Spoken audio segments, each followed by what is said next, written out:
আজ সকালে যখনই ঘুমটা ভেঙেছে তখন থেকেই দেখছি যে বৃষ্টি পড়ছে। উফ, কি রিলিফ! কদিন ধরে যে কী গরম পড়ছিল, আর তখনই ভাবছিলাম যে কবে বৃষ্টি হবে, কবে বৃষ্টি হবে।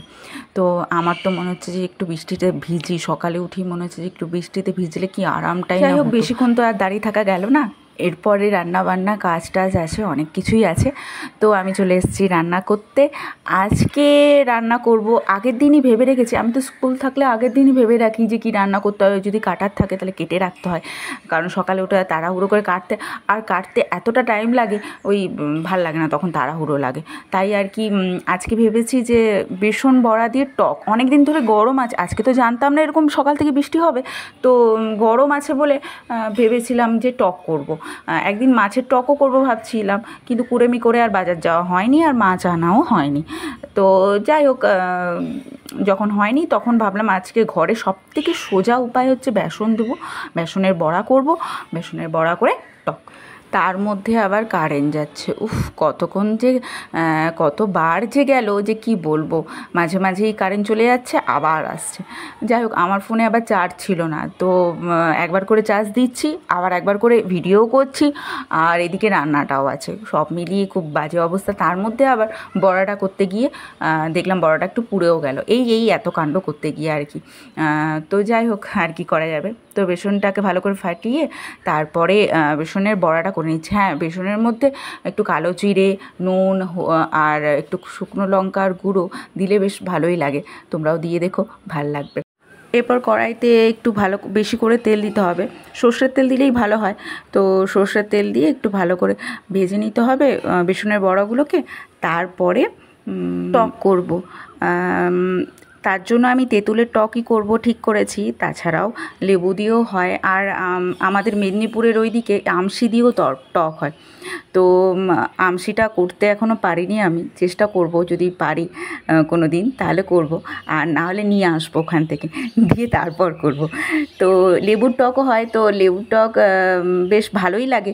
আমি একদিন ভেবেছি ভেন্ডি দিয়ে লেবু দিয়ে একটা টক করব। তো যদি করি তো অবশ্যই তোমাদের সাথে শেয়ার করব। আর এই দেখো, তেঁতুলটাকে আমি একটু ভিজিয়ে রেখেছি, একটুক্ষণ ভিজিয়ে রাখলে ভালোই হয়। টকের রান্নাটা মনে হয় সব থেকে সোজা, খুব তাড়াতাড়ি হয়ে যায়। এমনিতেই গরমে রান্না করতে মন যায় না, আর যদি করতেই হয় টক করাটাই বেটার, কারণ টকে শরীরটাও ভালো থাকে, লু লাগে না, রোদ লাগে না, তো খুবই ভালো হয়। তো যাই হোক, কী করে রেসিপিটা করলাম সেটা বলে দিই তার মাঝে তাড়াতাড়ি করে।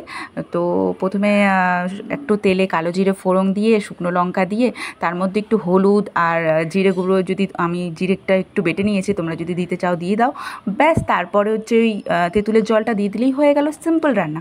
আর তার সঙ্গে ওই বড়াগুলো আছে, ওই বড়াগুলো দিয়ে দিলেই একটুক্ষণ ফুটাতে হবে, তারপরেই হয়ে গেল। রান্নাটা চাপিয়ে আমি একটু এদিকে কিচেনটা পরিষ্কার করে নিলাম, বা আর যেগুলো বাসন টাসন আছে সেগুলো একটু মেজে টেজে নিচ্ছিলাম, কারণ ওটা ওই রান্না করতে করতে তাড়াতাড়ি হয়ে যায়। ওটাও তো একটা ক্লিন করা, মাথায় বিশাল চাপ, ওইগুলো ক্লিনগুলো ঠিকঠাক করে নিতে হবে। তো যাই হোক, ও হ্যাঁ, একটা কথা তো তোমাদের বলতেই ভুলে গেলাম, যে যাই হোক, টকে যাই রান্না হোক না কেন, চিনিটা হচ্ছে মাস্ট, আর চিনির পরিমাণটা মাস্ট। আমি এখানে 2 চামচ দেখিয়েছি ক্যামেরাতে, তা বলে কিন্তু তোমরা 2 চামচ দিও না, তোমাদের কিন্তু পরিমাণ মতোই দিতে হবে। আমার মনে হয় 2 চামচে একদমই হবে না, আমাকে 4-5 চামচ দিতেই হলো। একটু টেস্ট করেই দিতে হবে, কারণ এখানে টকটা বেশি হয়ে গেলে খেতে আর ভালো লাগবে। যাই হোক, আমি আবার পরে চিনি অ্যাড করলাম, তোমরাও ভালো করে টেস্ট করো। আমার মনে হয় টেস্ট করলে স্বাদটা ভালো করে বোঝা যাবে।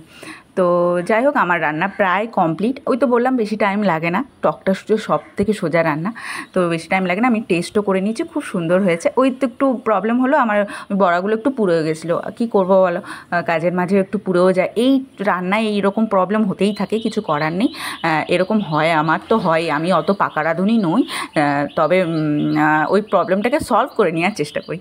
তো যাই হোক, আমার বেসন বড়ার টক রেডি। তোমাদের কেমন লাগলো অবশ্যই জানিও। আজকের জন্য এইটুকুই। সবাই ভালো থেকো, সুস্থ থেকো, টাটা।